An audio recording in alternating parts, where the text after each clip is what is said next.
guys, welcome back to some more AFK Arena. Today we're back over on the YouTube account and we're going to be looking at Gwen in the Nightmare Corridor. And overall, I didn't really understand the impact that Gwen was having within the game itself and the game modes. Now, of course, as you can see, we do have Gwen ascended. We have, I believe 10 or 11 pieces of furniture on her, plus 40 signature item, even have a really, really solid collection right here. Got some physical pierce in there, got some skill level, some attack. So overall, the build with Gwen is good, but Gwen is missing the engraving. Now, of course, right here, each time shattering arrows hits an enemy, the normal attack damage is increased. This scales now just really, really high for the 5 seconds. And then, of course, it can stack up to 5 times. So I attempted to use Gwen in the Nightmare Corridor, which I'm going to show you in just a minute. But then the Realm of Absolution reduces the interval of triggering the effects to 9 seconds. Gwen also gains immunity and damage reduction when non-intelligent enemies within the realm deal damage to her. So again, this is going to be a little bit different because this is a reduction from 12 seconds to 9 seconds for what is going on, essentially making sure that she does not die within formations. Now, getting into the Nightmare Corridor, looking at some of the whale comps or the larger comps in here, let's hop on the leaderboard and I'll show you even here, ECL is really coming in first. You can see the first one, we are already seeing Misha. So Misha is already being used in formations. We're seeing her, and I knew just kind of based on the skill set, especially when you're going on single boss. So when you're going into the Nightmare Corridor or the Curse Realm, I'm going against single boss. Yes, the hero is absolutely going to be making a big change. And then, of course, Leica is in here as well. So pretty good formation. Most of these, I don't have Misha built out to this level, but I still do have the rest of everybody else. When we start looking at some of the other teams, Vika we have built out pretty high.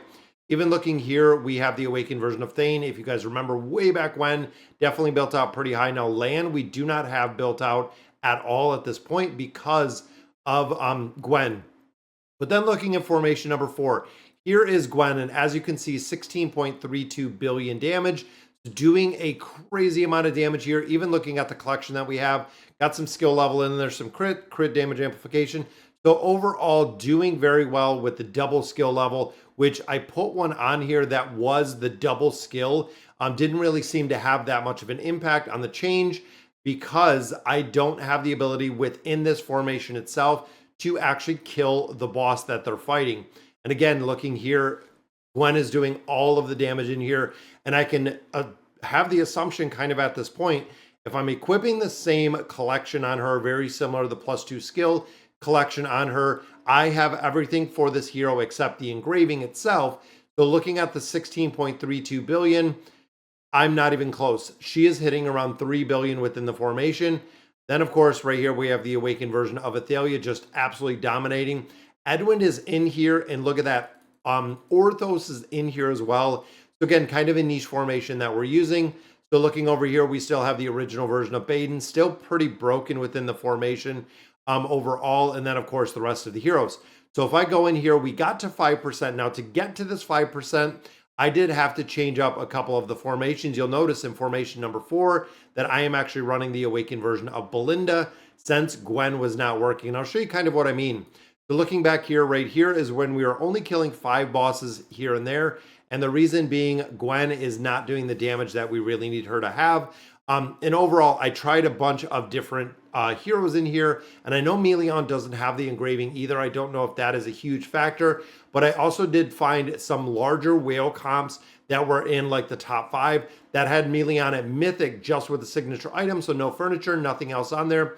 So they had a very, very basic copy of Melion, and still the Gwen is doing 3.66 billion damage. And I believe, again, because we do not have the engraving in here, is really the big factor where we're missing the damage dealing capacity that she has. So it just shows you how high these have to be built out. So even if we go ahead and we reset this, I want to copy some of the formations, which usually it's relatively easy. Make some tweaks, make some changes. Even changing up artifacts. A lot of players have kind of talked about this. When it comes to collections in here, it is still very, very broken.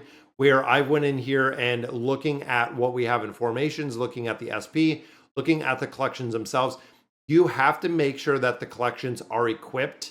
I've actually went in here and some of the collections are missing or they're on different heroes or they haven't put a collection at all. I don't know systematically if there's a reason why there wasn't a collection on a hero. Even right here, guys, we do have that one copy of land that we got for free. And then the copy of Gwen, wanting to make sure again that we have a very double skill level right there. We got some physical pierce again. I know we don't have the damage amplification or the crit damage amplification, but overall physical pierce is what we were building on here to really amplify the damage that she's doing. We got Rimuru in here. We have everyone else pretty well built, pretty well geared out in the entirety. Then, of course, Athalia, again, Edwin in here. We have Orthos. And then the OG version of Baden. It's still funny that he is still doing incredibly well in a lot of different game modes. So even when we do our auto battle, or let's go ahead and just battle this. You know what? Let's see exactly what this looks like. And this is how we had to view all the battles once upon a time. You can see, guys, Leica comes in a little bit later. Nadia is tanking down here. And then we have Aethys, which is tanking up here. So those two little combinations right there. 15 seconds, pretty good. It goes down pretty fast. And again, Misha could be a little bit higher in that formation. And then this one is Vika. Now with this one, I do take a little bit of concern with this because Vika is really only used in kind of niche formations like what we're seeing right here. And overall, building a hero for very niche formations, I don't like a lot. I think it's not really worth it to build a hero, singularly just because of one single formation. Then, of course, in here, we have the Awakened version of Thane. If I had land built out a little bit higher, we could have a lot more skills and abilities unlocked, but it's getting there. I even tried substitutions in here with a bunch of other support heroes. Not super effective, so I don't know. And again, even looking at some of the guides, looking at some of the things that we looked at before to who to put in different places for heroes like land that we might not have, didn't really seem to have much of a difference or even less of an effect on here. Now, Meleon, you can see, buffs up Gwen right on the beginning. So Gwen is buffed within this formation. But going through, you'll see that the damage actually stalls out. And it's because she's not putting out damage. And the Insanity buff actually stacks too high in here to the point where you can see that the damage is almost negligent at this point. And you can see both of them are dead because of that Insanity buff. We're not doing enough damage fast enough in the formation to actually kill Golas, which again, changing up the formation itself did work incredibly well. Now in here, Orthos still does have the time stop. Athalia being the strongest one in here can move during the time stop. So it does go through pretty well. And again, that's kind of the niche formation that we see with Orthos and exactly how he does work. Now the bosses in here are awesome. I love the bosses in here. I love how they built the bosses. I think there's so much that they can really learn about doing guild bosses and doing them very, very well. And then, of course, Baden in here, the OG Baden.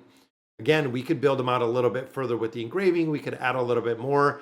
But overall, it seems like building them out for just the niche formation doesn't make a really big difference. I mean, when you're kind of min-maxing at this point, getting them the 60 engraving, even a little bit higher, could make a little bit of a difference. But again, we need to build out and we need to focus on building out Gwen. And I've been trying to do that to the level of adding all of the stats within the engraving.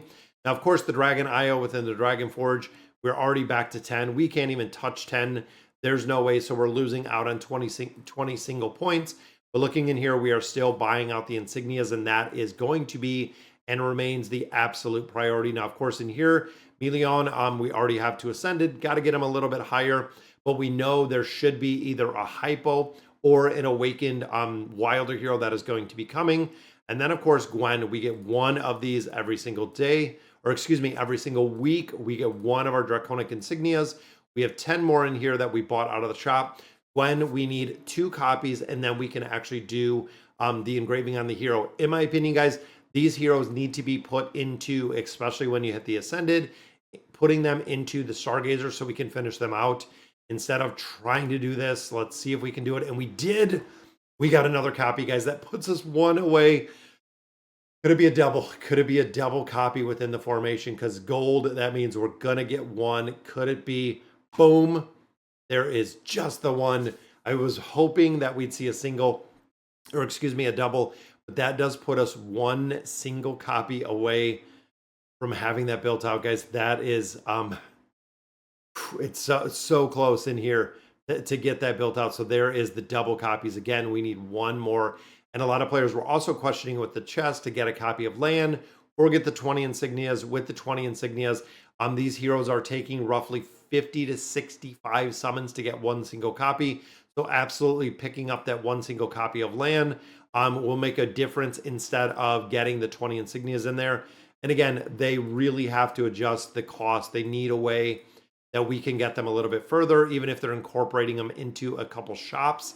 And I was kind of thinking about this going through, the store and a couple other places is giving us the ability where, hey, maybe it's going to be 500 diamonds for a insignia every single day. And then of course, the time emblems go to either a gold or something else instead of just adding more stuff for diamonds in here.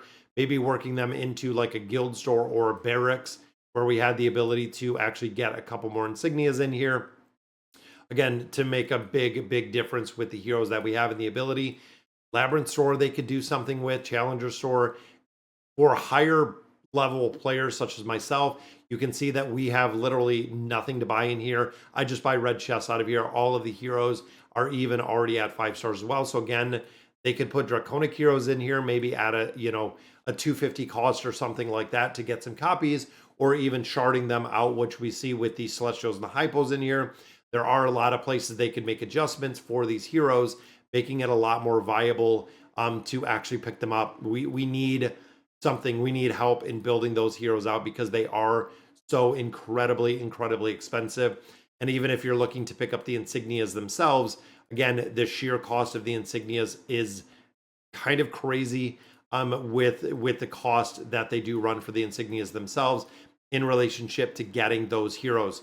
Now, of course, going through your Entendre is almost done. So if you don't have the animated avatar, or if you plan to get it, you have 35 hours on this and it's done. Want to touch on the Treasure Vanguard. A lot of players are wondering, what do we do in this game mode? I have nothing to do. Only thing you do, guys, honestly, occupation and process, select your operation. It's going to be easy, inspect, or escort, inspect, or occupy. You go in here, you send your heroes. Now, the thing is, the heroes leave in 1 hour, 30 or 27 minutes. You have to do this over and over and over again. So once you go in here, commanders can go do one quest every single day. So every single day, you're going to have to come in here. You're going to have to redeploy the heroes that you have in here. And that is it. The rest of it, even all the faction intel, that just doesn't really make a big difference. Even here in the military camp, doesn't make a huge difference on building it. Task call, you're going to collect on a regular basis. And then the treasure hunting, same, you're going to collect on the regular basis. But as far as the operations, this is all that you have to do in here. And it's very simple. You just come in, deploy your team, and that's it. You're pretty much set. This is the last day also that we are getting keys. So within the Celestial Isles, the keys are done at this point. So I hit 34. I might hit 35, maybe 36 with the rest of the keys, but that is where we're going to be sitting at. And of course, the Mystic Star Zone is done for this iteration. We have more that is coming back. Battle of Blood is up. We know right here. And again, kind of struggling within the Treasure Scramble with this iteration again. But overall, guys, wanted to really show you, I guess, how far and how high you have to build Gwen to see the effectiveness in a lot of different game modes, including the engraving.